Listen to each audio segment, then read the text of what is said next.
कोकणातील प्रत्येक अपडेट जाणून घेण्यासाठी आजच माझे कोकणच्या सोशल मीडिया प्लॅटफॉर्मला लाईक, फॉलो आणि सबस्क्राईब करा। महाराष्ट्र विधानसभा अधिनियम 292 हा विरोधी पक्षाच्या वतीने जो अंतिम आठवडा प्रस्ताव या ठिकाणी मांडला जातो त्याच्यावर मी माझे विचार व्यक्त करण्याकरता उभा आहे। आणि त्याचबरोबर सत्ताधारी पक्षाच्या वतीने नियम 293 अन्वये देखील प्रस्ताव जो मांडला गेलेला आहे, मला असं वाटतं की हे दोन्ही प्रस्तावावर आपण आता एकत्रित चर्चा करतोय। नाही एकाच प्रस्तावावर मग सत्ताधारी पक्षाचा प्रस्ताव लॅप झाला।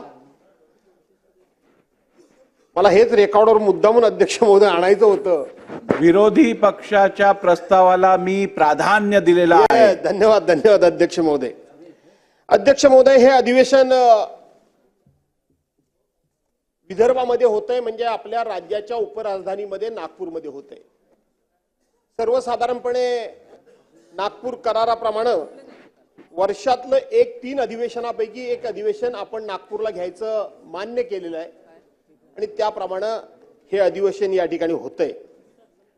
साधारणपणे आज हे विदर्भामध्ये अधिवेशन घेण्याच्या पाठीमागची धारणा, भूमिका आणि वैदर्भीय जनतेची अपेक्षा अशी असते की विदर्भामध्ये अधिवेशन झाल्यानंतर साधारणपणे विदर्भातला जो कास्तकार आहे, शेतकरी आहे, विदर्भातली जी जनता आहे त्यांच्या प्रश्नाला वाचा फुटली जावी, त्यांच्या विकासाच्या दृष्टीनं या ठिकाणी अधिक प्राधान्याने चर्चा व्हावी, त्यांना जो काय आपल्यावर सातत्याने अन्याय होतो असं वाटतं, आपला बॅकलॉग अजून आहे असं वाटतं, तो बॅकलॉग कमी किती झाला, तो बॅकलॉग भरून निघाला की नाही निघाला, इंडेक्स प्रमाणे विद्यमान इंडेक्स हा राज्य, जिल्हा, तालुका याच्यावर किती प्रमाणामध्ये आला याचं कधीतरी मूल्यमापन या सभागृहाच्या माध्यमातून व्हावं आणि विदर्भाच्या जनतेमध्ये अशा पद्धतीचा विश्वास निर्माण व्हावा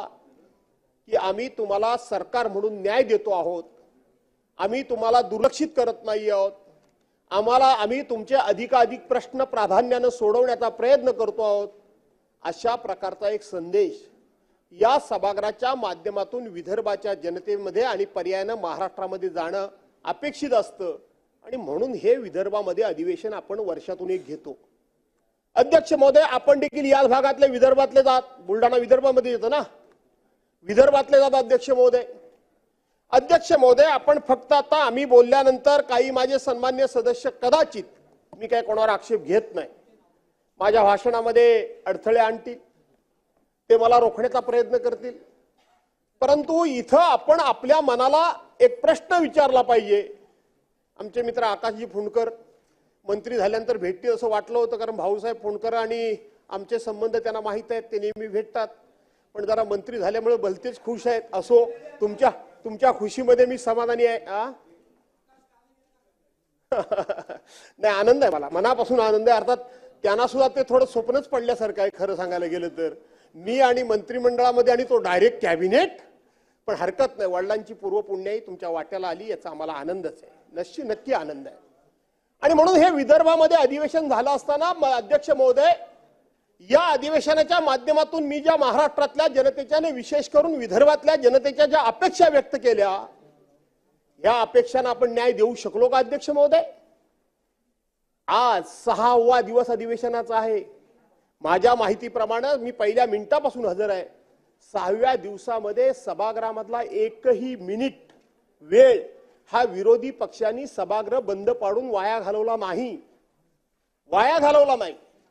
पण या 6 दिवसाच्या अधिवेशनाच्या कालावधीमध्ये आम्ही विदर्भातल्या शेतकऱ्यांच्या अडचणींबद्दल किती चर्चा केली, विदर्भामध्ये येऊ घातलेल्या उद्योगधंद्याबद्दल आम्ही किती चर्चा केली, आम्ही कायदा आणि सुव्यवस्था याबद्दल किती चर्चा केली, आम्ही संत्रा असेल, त्या ठिकाणी कापूस असेल, सोयाबीन असेल, कांदा असेल, कोकणातला आंबा असेल किंवा काजू असेल, जो शेतकऱ्यांच्या जीवना मरणाचा प्रश्न आहे, मासेमारी असेल, याच्यावर आम्ही जरी विदर्भात असलं तरी सुद्धा आम्हाला आमचे विषय मांडायलाच पाहिजेत आणि म्हणून याच्यावर आम्ही किती चर्चा केली अध्यक्ष महोदय, ह्याचं जर आपण उत्तर विचारलं तर काही चर्चा नाही।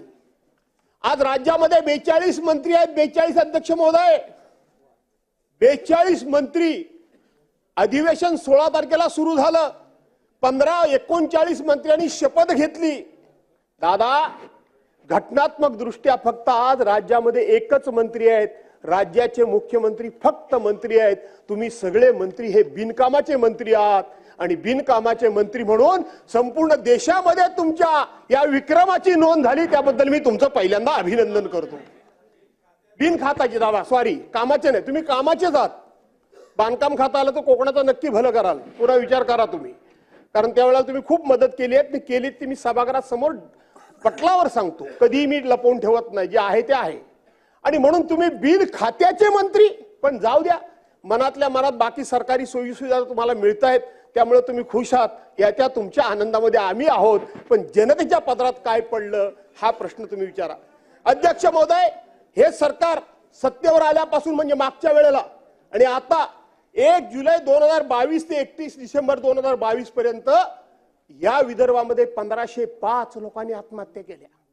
अध्यक्ष महोदय, 1 जानेवारी 2023 ते 31 डिसेंबर 2023 2900 शेतकऱ्यांनी आत्महत्या केल्या. अध्यक्ष महोदय, 1 जानेवारी 2024 ते कालच्या 30 नोव्हेंबर 2024 पर्यंत 2335 शेतकऱ्यांनी आत्महत्या केल्या. याचा अर्थ जवळजवळ 7000 शेतकऱ्यांनी आत्महत्या केल्या. 7000 शेतकऱ्यांनी आत्महत्या केल्या. ह्या आत्महत्येचं प्रमाण किंवा आत्महत्येचा प्रकार किंवा आत्महत्या होण्याचं केवळ हे सरकारच्याच कारकिर्दीत झालं अशा पद्धतीचा मी आरोप करणार नाही, अजिबात करणार नाही. परंतु सरकार म्हणून ज्या वेळेला आपण सत्तेवर येतो त्यावेळेला आपण महाराष्ट्राच्या जनतेला उद्देशून राज्यपाल महोदयांच्या भाषणाच्या माध्यमाच्या द्वारे किंवा अर्थसंकल्पाच्या द्वारे आपण त्या ठिकाणी असा संदेश पाठवत असतो की हे आमचं सरकार सत्तेवर आल्यामुळं आता आम्ही हा भाग आत्महत्या मुक्त करू. मुक्त करणं थोडं अवघड काम झालेला प्रयत्न होतात, पण तरी देखील 7000 आत्महत्या होणं मला वाटतं या राज्यकर्त्यांच्या कारकिर्दीतला आणि या महाराष्ट्रातल्या इतिहासातला सगळ्यात मोठा विक्रम आहे असं म्हटलं तर अध्यक्ष महोदय ठरणार या ठिकाणी वावगं ठरणार नाही. अध्यक्ष महोदय, शेतकरी आत्महत्या मुक्त महाराष्ट्र करण्याची माननीय मुख्यमंत्र्यांची घोषणा ही कागदावरच झाली. दुष्काळग्रस्त भागाला शेतमालाला आम्ही रास्त भाव देऊ, एकंदरीत उत्पादक खर्चाच्या 1.5 आम्ही भाव देऊ. कुठे आहे अध्यक्ष महोदय, कुठे आहे एमएसपी? आहे कुठे एमएसपी? दुधाचे पडलेले भाव मध्यंतरी सरकारनं जाहीर केलं की आम्ही दुधाच्या पडलेल्या भावाला या ठिकाणी सुधारित करण्याकरता पर लिटर 10 रुपये आम्ही त्या ठिकाणी वाढीव देऊ. कुठे आहेत अध्यक्ष महोदय त्याचा वाढीव? तरी सुद्धा का शेतकरी आता या ठिकाणी शेतकऱ्यांना दुष्काळ अवकाळीमध्ये झालेल्या नुकसानाची मदत मिळालेली नाही. पीक विमा योजना, मला या सदनाचे सदस्य सुरेश अण्णा धस मला वाटतं आहेत की बाहेर आहेत मला माहित नाही. मी आज सकाळीच म्हणजे सेविंग वगैरे करताना काही मी भाषण ऐकत असतो. मी भाषण ऐकत होतो, योगायोगानं या सभागृहातले सदस्य सुरेश अण्णा धस यांचं भाषण मी ऐकलं. यांचं त्यांनी टीव्हीवर दिलेली मुलाखत मी ऐकली. त्यांनी सांगितलं की जवळजवळ 1000 पानांचा बंच मी या ठिकाणी राज्याचे उपमुख्यमंत्री माननीय अजितदादांच्याकडे नेऊन दिलाय, पुरावे नेऊन दिलेत.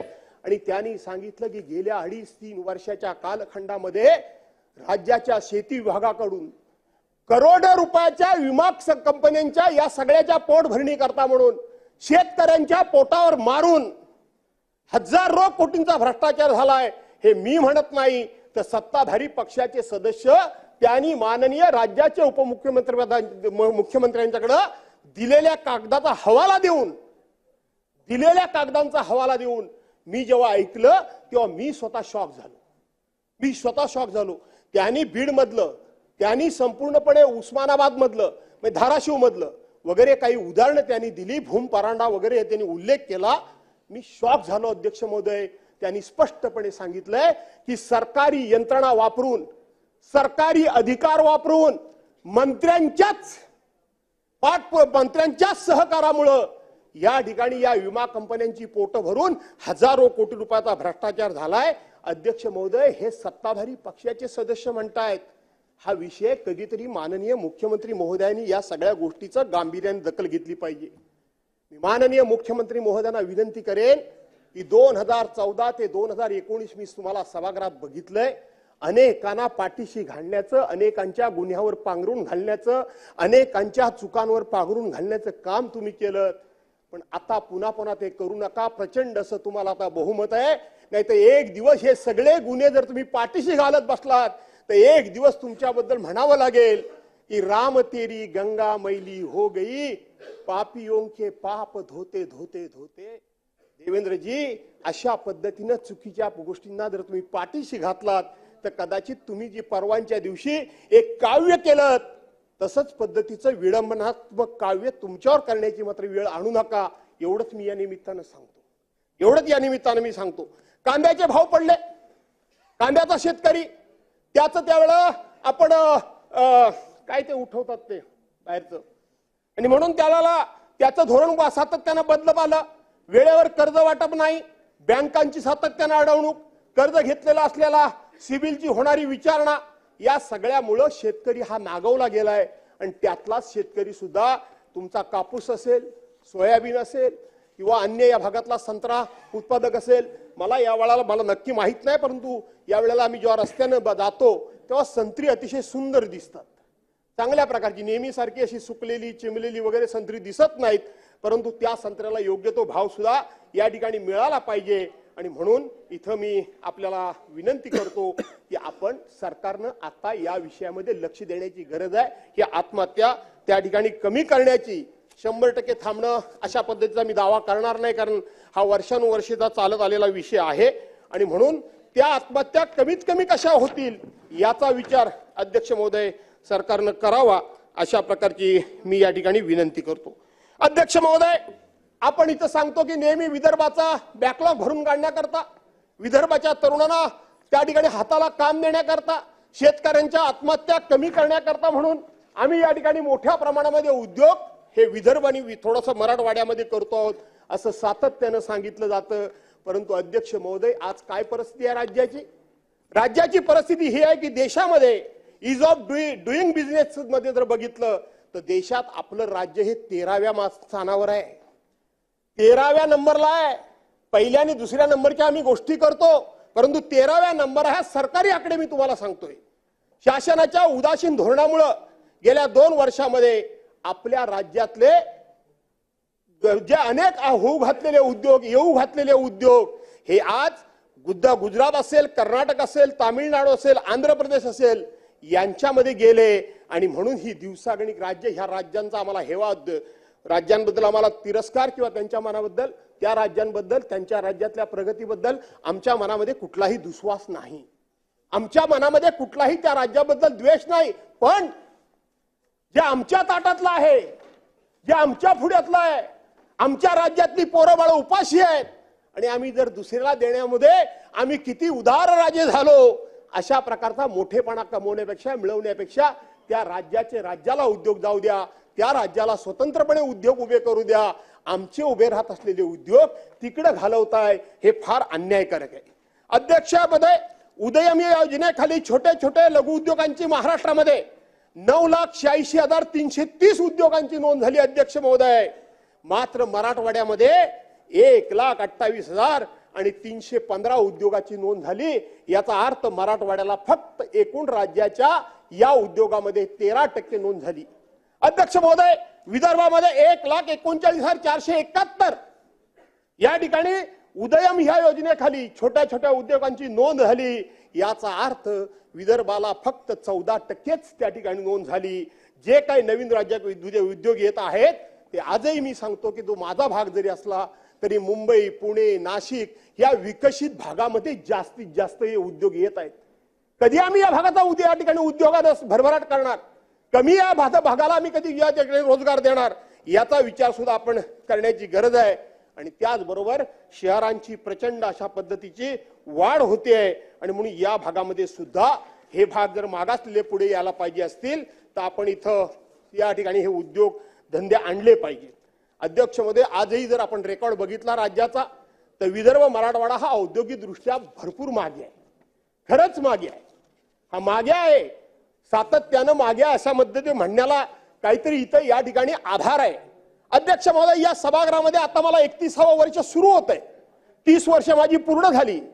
कुठल्याही वर्षी सभागृहामध्ये आम्ही आलो आणि मिहान प्रकल्पाबद्दल चर्चा आम्ही ऐकली नाही असं एकही अधिवेशन नाही. आज सुद्धा मिहानचा गवगवा आम्ही खूप केला, पण त्या ठिकाणी आजही ज्या बेसिक फॅसिलिटीज असल्या पाहिजेत त्या बेसिक फॅसिलिटीज असल्या नसल्यामुळं इथं येणारे उद्योग कमी येत आहेत, उलट आलेले उद्योग पुन्हा बाहेर जात आहेत. याचा विचार केला पाहिजे. यवतमाळमध्ये जिल्हा खनिज अर्जाच्या दृष्टीने हा जिल्हा समृद्ध आहे. तिथं शेज निर्माण करण्याचं आश्वासन दिलं गेलं, काय झालं त्याचं सरकारने उत्तर दिलं पाहिजे. गडचिरोली जिल्ह्यामध्ये पुंज लाईट म्हणून कंपनी मोठ्या प्रमाणामध्ये खनिकर्मासाठी जमीन देत आलेली आहे.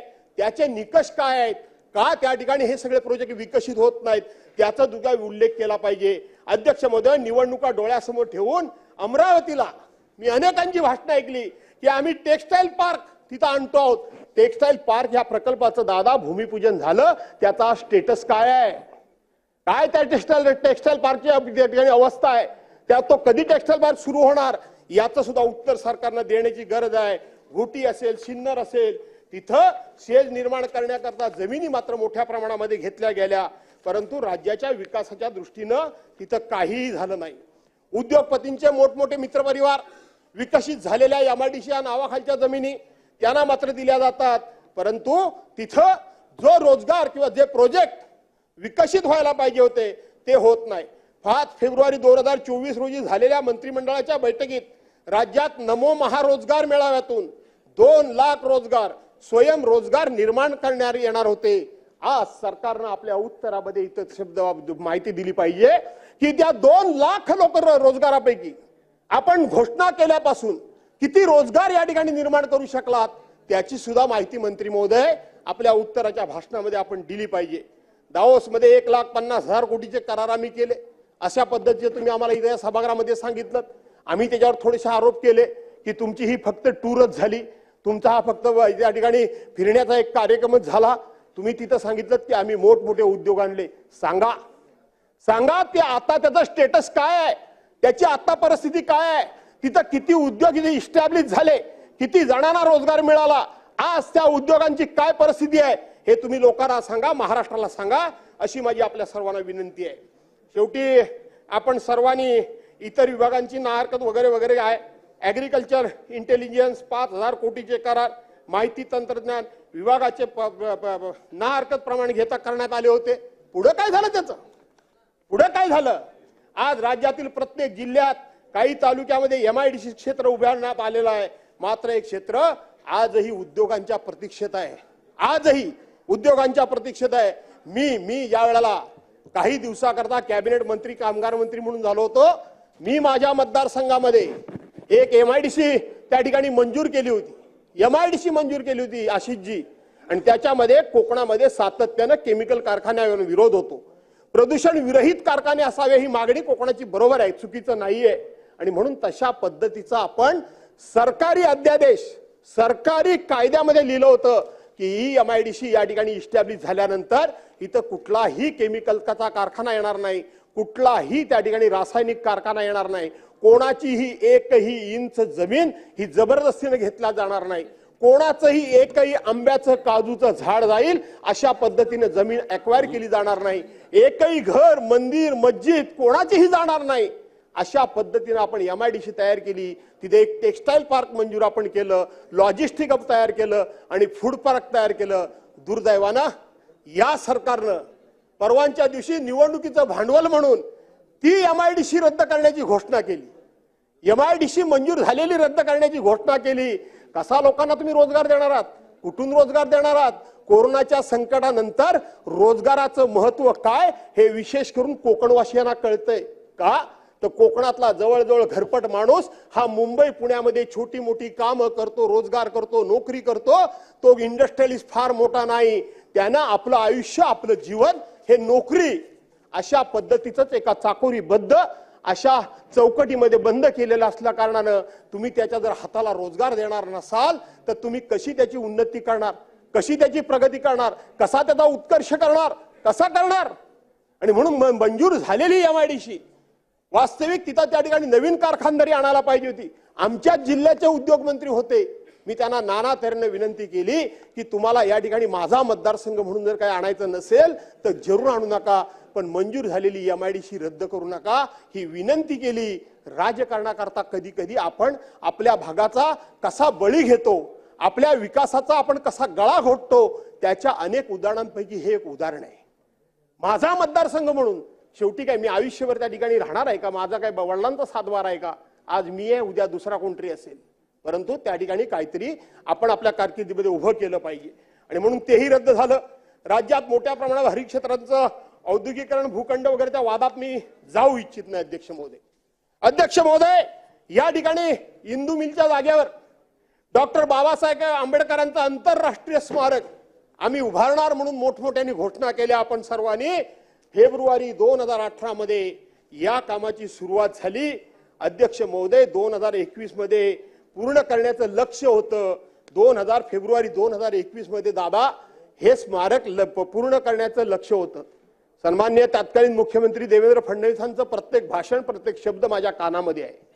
त्यांनी सांगितलं की प्रत्येक या ठिकाणी NOC ही आम्ही केंद्रापासून सगळी मिळवलेली आहे. अध्यक्ष महोदय, आज त्या कामाची काय प्रगती आहे, आज त्या कामाची काय अवस्था आहे? मध्यंतरी मी बघितलं तर तिथं संपूर्ण झाडी माडी वाढली होती, गवत बिवत वाढून एक प्रकारचं जंगल झालं होतं. गेल्या 10 वर्षामध्ये आपण तिथलं 6 वर्षामध्ये 2018ला आपण सुरुवात केली, 6 वर्षामध्ये आपण किती पुढे जाऊ शकलो त्याचा एकदा आपण सर्वांनी मिळून विचार केला पाहिजे, सर्वांनी मिळून विचार केला पाहिजे. आणि म्हणून त्या कामाची प्रगती काय आहे त्याबद्दल सुद्धा एकदा सर्वांना तुम्ही सांगा.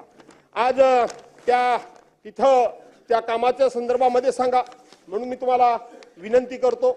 अध्यक्ष महोदय, आपण छत्रपती शिवाजी महाराज यांचं अरबी समुद्रामध्ये एक आंतरराष्ट्रीय दर्जाचं स्मारक उभं करायचं अशा पद्धतीची आपण सुरुवात केली.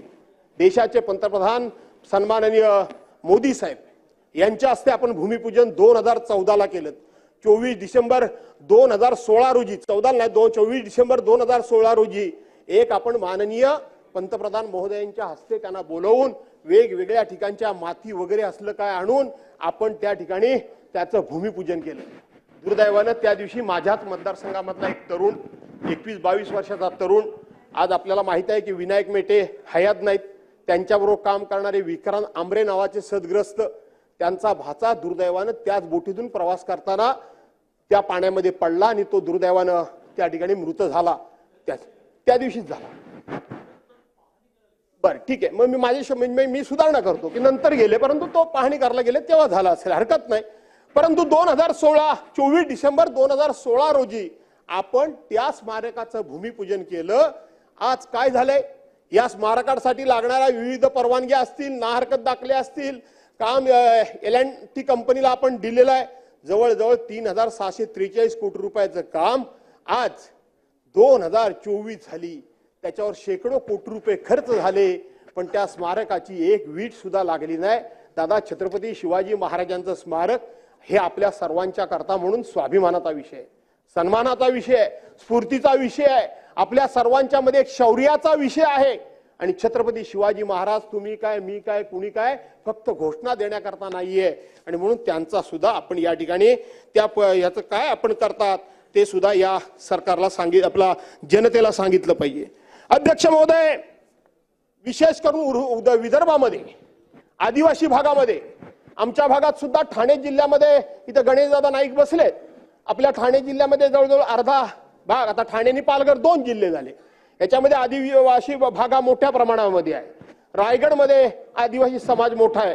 आमच्या तिकडे खाली रत्नागिरी आणि सिंधुदुर्गामध्ये जवळजवळ नाही असं म्हटलं तर हरकत नाही. अध्यक्ष महोदय, या आदिवासी विभागाच्या योजना, या आदिवासी विभागाच्या योजना झाल्याचं आपण अनेक वेळेला सांगतो. अध्यक्ष महोदय, आपल्याला माहित आहे की आपला एकंदरीत जो अर्थसंकल्प आहे त्या अर्थसंकल्पातला 9% भाग, 9% निधी हा आपण आदिवासी विभागाच्या लोकांच्या कल्याणाकरता, आदिवासी विभागाच्या लोकांच्या विकासाकरता आदिवासी विभाग हा आपल्या बरोबरीनं पुढे आला पाहिजे. आणि म्हणून त्याच्या करता, म्हणून त्याचे हक्काचे पैसे म्हणून बंदित पैसे, काही झालं तरी बाकीच्या विभागाला कदाचित पैसे मागे पुढे पडले तरी हरकत नाही, परंतु आदिवासी आणि समाज कल्याण विभागाचा जो निधी असतो, हा विभागाचा निधी हा कायमस्वरूपी राखीव निधी म्हणून ठेवला जातो आणि म्हणून प्रत्येक वेळी त्याला आज आपल्या राज्याचं अर्थसंकल्प जवळजवळ 6,49,720 कोटीपर्यंत गेलेला आहे. त्यातले 9% रक्कम ही आदिवासी विभागावर, आदिवासी जनतेवर, त्यांच्या विकासावर खर्च करायची आहे. अध्यक्ष महोदय, 25-30 वर्षापूर्वी आपण जी चर्चा करत होतो, तो एवढा मोठ्या प्रमाणामध्ये निधी खर्च करून सुद्धा आजही चर्चा ती करावी लागते. हे अपयश आपल्या अध्यक्ष महोदय. आजही बाल मृत्यूंची संख्या त्या भागामध्ये मोठ्या प्रमाणामध्ये आहे, हे आपलं अपयश आहे. आजही त्या ठिकाणी स्तनदा माता आहेत, त्या सुद्धा महिला लहान वयामध्ये त्यांची जी काही हेळसांड झालेली आहे, त्यांची परिस्थिती आहे, ती जर बघितली अध्यक्ष महोदय तर अत्यंत भयानक आहे. आणि म्हणून अध्यक्ष महोदय, त्यांच्या भागामध्ये जे फिरते दवाखाने आमच्या ज्या प्रस्तावामध्ये आम्ही उल्लेख केलेला आहे, मोबाईल व्हॅन आहेत, फिरते दवाखाने आहेत, अध्यक्ष महोदय त्या सुद्धा विचार केला पाहिजे. अध्यक्ष महोदय, गेल्या 2-2.5 वर्षामध्ये या आरोग्य विभागामध्ये काय काय हैदोस मांडला गेलाय, ते आता चित्र सगळं समोर आलेलं आहे. त्याच्या विरोधात तक्रारी झालेल्या आहेत, काही ठिकाणी FIR दाखल झालेल्या आहेत. औषध खरेदीची पद्धत जी पूर्वीची होती, ती औषध खरेदीची पद्धत आता बदलून त्या ठिकाणी या मागच्या सरकारनं, म्हणजे आता विद्यमान सरकार तेच आहे, या विद्यमान सरकारनं औषध खरेदीची पद्धत बदलली. अध्यक्ष महोदय, सरकारी कंपन्यातून सरकारनं त्या भागामध्ये सरकारी हॉस्पिटलला, PSC ला, रुरल म्हणजे RH ला किंवा सिव्हिल हॉस्पिटलला सरकारनंच औषधाचा पुरवठा करायचा असतो. आज मी मगाशी म्हटलं मुख्यमंत्र्यांना की राम तेरी गंगा मैली हो गई, अशा पद्धतीची पाळी तुमच्याबद्दल येऊ देऊ नका. काय झालं आरोग्य विभागामध्ये मागच्या 2.5 वर्षामध्ये? मागच्या 2.5 वर्षामध्ये अध्यक्ष महोदय, खरेदीची सगळी जी काही नेहमीची पद्धत होती ती बदलली गेली. अध्यक्ष महोदय, खाजगी कंपन्यांना, खाजगी हॉस्पिटलला, खाजगी दुकानातून अध्यक्ष महोदय त्या ठिकाणी ह्या खरेदी करण्याची परवानगी दिली गेली. अध्यक्ष महोदय, कुठल्या कुठल्या कंपन्या आहेत अध्यक्ष महोदय? अध्यक्ष महोदय, मिस्टल फॉर्म्युलेशन कंपनी उत्तराखंड, रिफंड pharma chemical company Kerala, biotech formulation company Andhra Pradesh, मेलवान बायोसायन्स कंपनी केरळ आणि SMN लॅब उत्तराखंड, ज्यांचा आमच्या राज्याशी, फार्मास्युटिकल कंपन्यांचा आमच्या राज्याशी संबंध नाही, अशा कंपन्यातून ही औषध खरेदी झाली. ही औषध खरेदी अशी नियमबाह्य का झाली, याची माननीय मुख्यमंत्री महोदयांनी चौकशी करावी. याची चौकशी करावी. काय झालं अंबेजोगाई स्वामी रामानंद तीर्थ वैद्य महाविद्यालयामध्ये बनावट औषधाचा पुरवठा झाला, त्याची सगळी माहिती माझ्याकडे आहे. अध्यक्ष महोदय, या सगळ्या औषध कंपन्यांची हरिद्वार आणि उत्तर प्रदेशची लिंक आहे. त्या मी कंपन्यांची नावं तुम्हाला वाचून दाखवली अध्यक्ष महोदय. त्याचबरोबर हा बनावट गोळ्यांचा जो ज्या गोळ्या विकत घेतल्या, औषधं घेतली गेली, त्याचा पुरवठा कुठे कुठे झाला अध्यक्ष महोदय, ते मी रेकॉर्डवर आणू इच्छितो. कमळेश्वर ग्रामीण रुग्णालय, जिल्हा नागपूर, रेसिट 500 कॅपॅसिटी अँटीबायोटिक बनावट गोळ्या तिथे दिल्या गेल्या. इंदिरा गांधी मेमोरियल हॉस्पिटल भिवंडी तिथे दिल्या गेल्या. वैद्यकीय महाविद्यालय नागपूर तिथे दिल्या गेल्या. वर्धा जिल्हा रुग्णालय तिथे दिल्या गेल्या. नांदेड रुग्णालय तिथे या बनावट गोळ्या दिल्या गेल्या, औषधं दिली गेली. स्वराती रुग्णालय अंबेजोगाई तिथे या गोळ्या दिल्या गेल्या. जिल्हा रुग्णालय धाराशिव इथेही बनावट औषधं अध्यक्ष महोदय दिली गेली. आणि धक्कादायक म्हणजे ह्या 5 कंपन्या ज्या आहेत, याची ज्या वेळेला माहिती समोर घेण्याचा प्रयत्न केला, त्यावेळेला ह्या 5ही कंपन्या रजिस्टर्ड नाही. या कंपन्यांचं अस्तित्वच नाही अध्यक्ष महोदय. याचा अर्थ याच्यामध्ये एक मोठं रॅकेट आहे की त्यांनी अशा पद्धतीनं बनावट कंपन्या तयार केल्या आणि त्या बनावट कंपन्या तयार करून सरकारचं आणि त्याचबरोबर जनतेच्या जीविताशी खेळण्याचं काम या सरकारनं केलेलं आहे. अध्यक्ष महोदय, अशा पद्धतीची औषधं खरेदी करण्याकरता म्हणून तिथं GMC व COA ही 2 प्रमाणपत्र घ्यावी लागतात, पण त्यातली कुठलंही प्रमाणपत्र घेतलं गेलेलं नव्हतं. आणि म्हणून अध्यक्ष महोदय, हा कोण आहे विजय चौधरी? हा विजय चौधरी कोण आहे? हा इथला मधला मीडिएटर आहे. हा इथला सरकार आणि कंपन्या याच्या मधला हा विजय चौधरी नावाचा मीडिएटर आहे. हा बोगस कंपन्या स्थापन करतो. यानं बोगस कंपन्या स्थापन केल्या, यांनी बोगस बनावट औषधं घेतली आणि लोकांच्या जीविताशी खेळण्याचं काम याने केलंय. आणि माझी खात्री आहे त्या मागच्या 2-2.5 वर्षामध्ये याला सरकारी याच्यामध्ये कोणीतरी बसलेल्या माणसाचा वरदहस्त होता म्हणून ते घडू शकलं, नाही तर ते घडू शकणार नाही याची मला पूर्ण कल्पना होती. आणि म्हणून अध्यक्ष महोदय, आपण इथं वीज मीटर बिलाच्या बाबतीत सुद्धा बघितलं की आपण अदानी कंपनीला खासगी वीज मीटर घेण्याकरता प्रयत्न केलेत. अध्यक्ष महोदय, काय चाललंय काय? सरकारी कंपन्या सगळ्या बंद करायचं ठरवलंय की काय आपण? सरकारी कंपन्यांना मोडीतच काढायचं ठरवलंय की काय आपण? याचा विचार आपण सर्वांनी करावा अशा पद्धतीची विनंती करतो. अध्यक्ष महोदय, मी थोडंसं आता जरी विदर्भाबद्दल हे सगळं बोललो असलो, मराठवाड्याबद्दल बोललो असलो, तरी सुद्धा थोडंसं कोकणाबद्दल बोललं पाहिजे, मुंबईबद्दल सुद्धा बोललं पाहिजे. कारण आमच्या प्रस्तावामध्ये इथं आम्ही वांद्रे शासकीय कॉलनीचा उल्लेख आहे.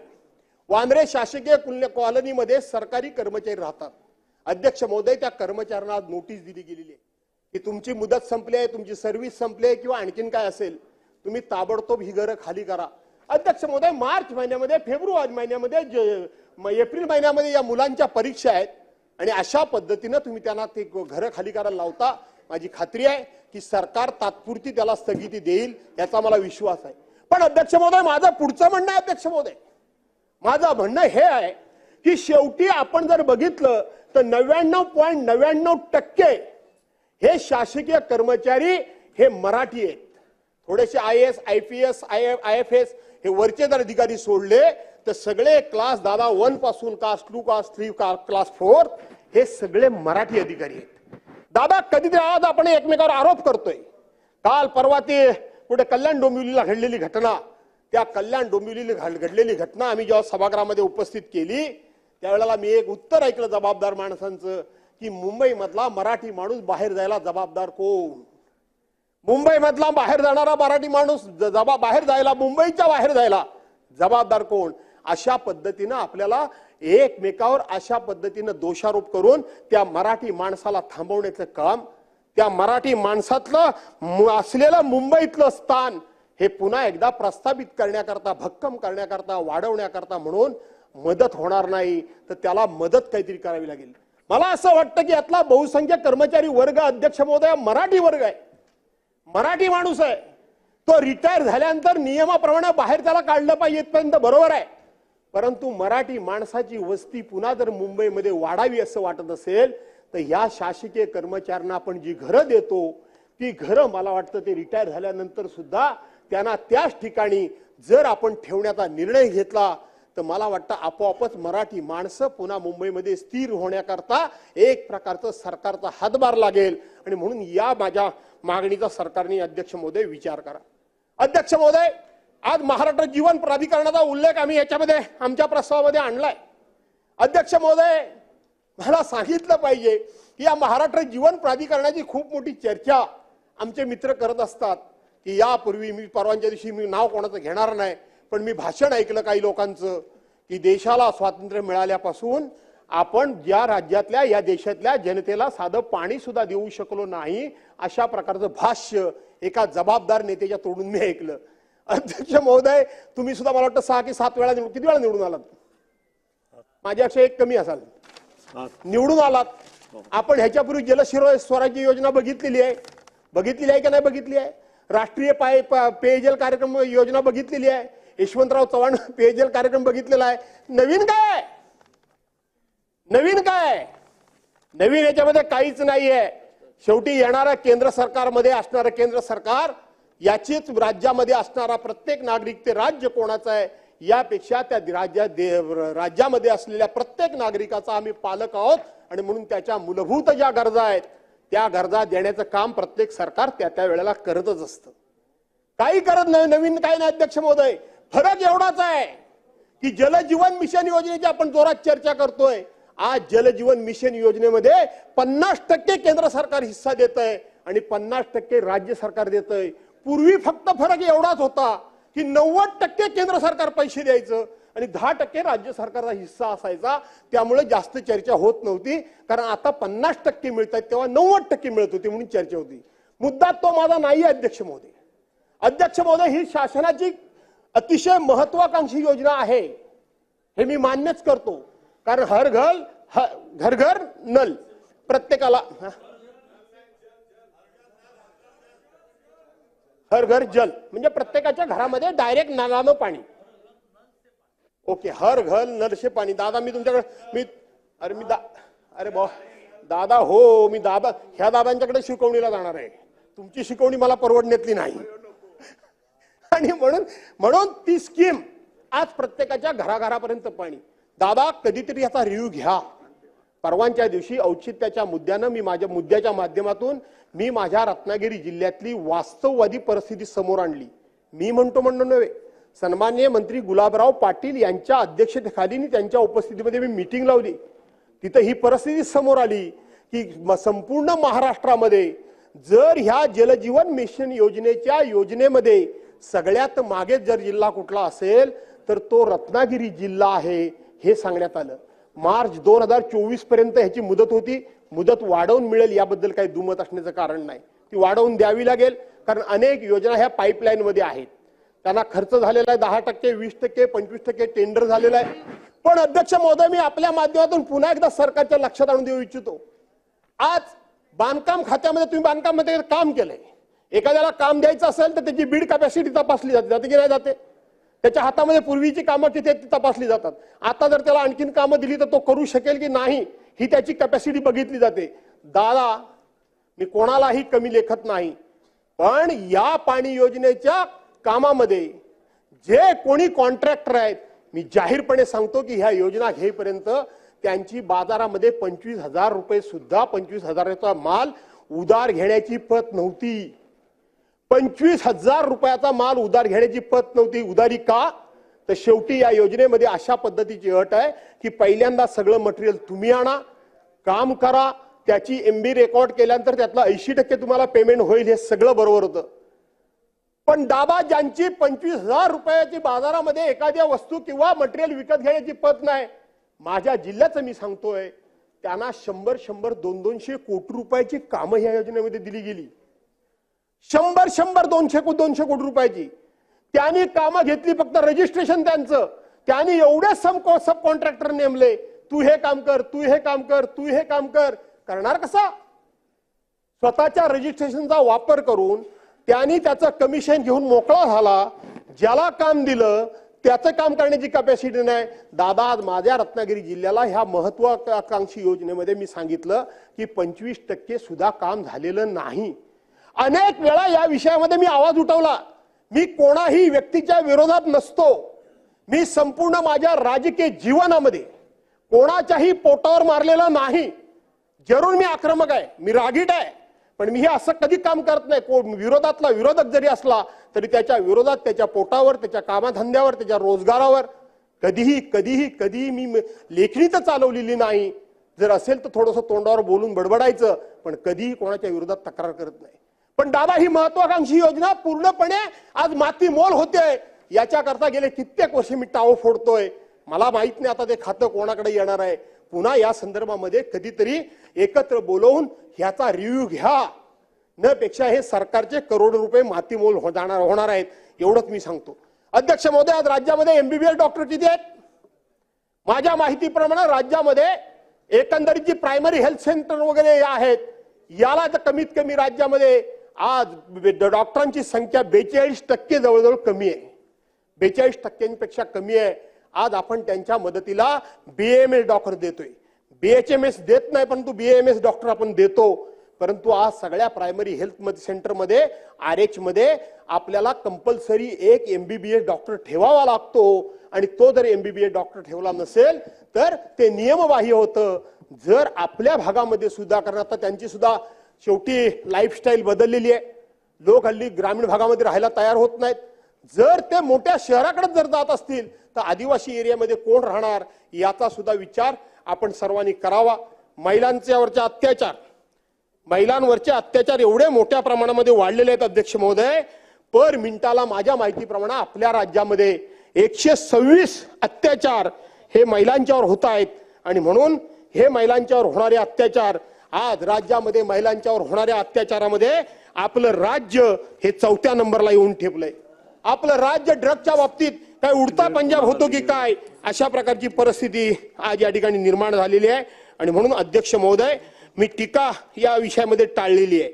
मी काही धोरणात्मक मुद्दे या ठिकाणी मांडलेले आहेत की आपण आदिवासी विभागाचा, आदिवासी समाजाचा कशा पद्धतीने उत्कर्ष करणार, कशा पद्धतीने त्यांचा विकास करणार, आज या ठिकाणी शेतकऱ्यांना निश्चितपणे तुम्ही काय देणार, अशा प्रकारचे प्रश्न या ठिकाणी मी उपस्थित केलेले आहेत. आणि त्याचबरोबर राज्यामध्ये वैद्यकीय सेवेचा ओढालेला बोजवारा, राज्यामध्ये वैद्यकीय सेवेमध्ये झालेला प्रचंड भ्रष्टाचार, राज्यामध्ये पाणी योजनेचे वाढलेले 3-13, राज्यामध्ये ड्रग्जचं वाढलेलं प्रमाण, राज्यामध्ये वाढलेलं गँगवार. काय झालं पुण्यामध्ये, जे विद्येचं माहेरघर म्हणून समजलं जातं, आज कोयता गँग त्या भागामध्ये खुलेआमपणे फोटो बघतो आपण. कोयता गँगच्या लोकांनी सुळसुळाट मांडलाय. काय झालं परवाच्या दिवशी संतोष, काल माननीय मुख्यमंत्री महोदयांनी उत्तर दिलं म्हणून मी त्यावर जास्त भाष्य करू इच्छित नाही, पण त्या उत्तरानं महाराष्ट्राचं समाधान झालेलं नाही. त्या उत्तरानं महाराष्ट्राचं समाधान झालेलं नाही. महाराष्ट्राच्या मनामध्ये निश्चितपणे अशा पद्धतीची एक शंका निर्माण झाली आहे की माननीय मुख्यमंत्री महोदय कोणाला वाचवण्याकरता म्हणून काही प्रयत्न करतात की काय, अशी शंका झाली. काय त्या संतोष देशमुखचा ज्या पद्धतीने हलाल हलाल हलाल हलाल करून ज्या पद्धतीने त्याला मारलं गेलं, अध्यक्ष महोदय, ही हिंमत कुठून येते, ही हिंमत कुठून होते? अरे एवढी का माणूस की लोप पावली, एवढा का माणूस या ठिकाणी क्रूर झाला, कशा करता? हे सगळं पैशा करता, पैशा करता असेल किंवा नसेल, वैयक्तिक दुश्मनी झाली म्हणून तुम्ही या टोकाला जाता, या टोकाला जाता. कसे जाऊ शकतात? मी राज्याच्या मुख्यमंत्र्यांना जाहीरपणे सांगतो, एक सदस्य म्हणून सांगतो, वैयक्तिक माझा मी भास्कर म्हणून सांगतो की अशा बाबतीत कठोर भूमिका घ्या. भ्रष्टाचाराच्या विरोधात कठोर भूमिका घ्या.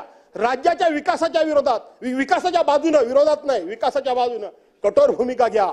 आता मला विचारलं, बाहेर पत्रकारांनी विचारलं की माननीय मुख्यमंत्री महोदयांनी एक चांगल्या हुशार, जाणकार, अभ्यासू लोकांचा, ज्यांना अर्थनीती कळते, ज्यांना आर्थिक धोरण कळतं, जे राज्याची आर्थिक प्रत उंचवू इच्छितात, राज्याचं उत्पन्न वाढवण्याकरता म्हणून काही नवीन सोर्सेस शोधू इच्छितात, तुमचं त्यांच्याबद्दल मत काय?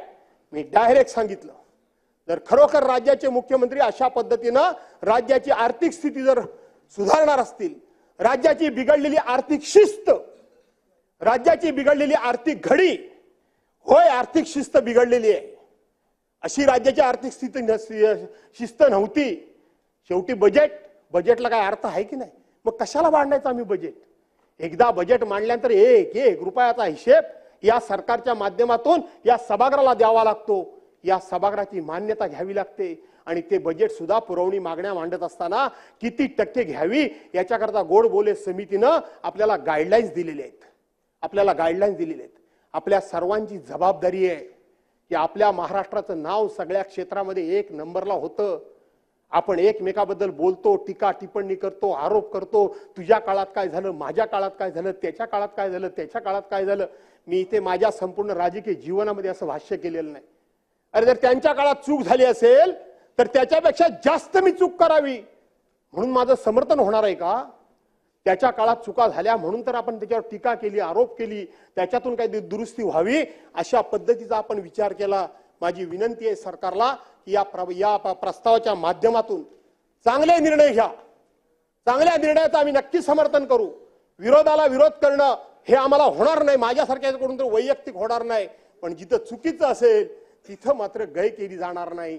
चुकीचं असेल ते सुद्धा तुम्ही त्याच्यावर पांघरून घाला अशी अपेक्षा मित्रांनो ठेवू नका. सरकारनं, मित्रांनो म्हणजे सरकारनं ठेवू नये अशा प्रकारची माझी विनंती आहे. आणि म्हणून अध्यक्ष महोदय, या विरोधी पक्षाचं हे प्रभावी हत्यार आहे, हे प्रभावी आयुध आहे. हत्यार म्हणजे आयुध आहे. मी महिलांच्या अत्याचारापासून सगळ्याच या ठिकाणी सगळी आकडेवारी आणली होती, पण माझं घड्याळाकडे पण लक्ष आहे. आज बरेच वर्षानंतर मला एवढं विस्तारणं झालं, मी स्वतःच थांबवतोय, उगाच त्रास घेताय तुम्ही. आणि बरेच वर्षानंतर इतकं मी विस्तारणं बोलतोय. आणि म्हणून हा प्रस्ताव आणण्याच्या पाठीमागे केवळ सरकारच्या उणीवा दाखवाव्या, केवळ सरकारच्या चुका दाखवाव्या, केवळ सरकारवर दोषारोप करावा, केवळ सरकारवर टीका करावी असं नाही अध्यक्ष महोदय. तर या प्रस्तावाच्या माध्यमातून महाराष्ट्राच्या जनतेमध्ये निश्चितपणे काही चांगलं पडेल अशाच भावनेनं मी हा प्रस्ताव आणलेला आहे आणि म्हणून या प्रस्तावावर आपण मला विस्तृतपणे माझे विचार मांडायला संधी दिलीत त्याबद्दल आपल्याला धन्यवाद देतो.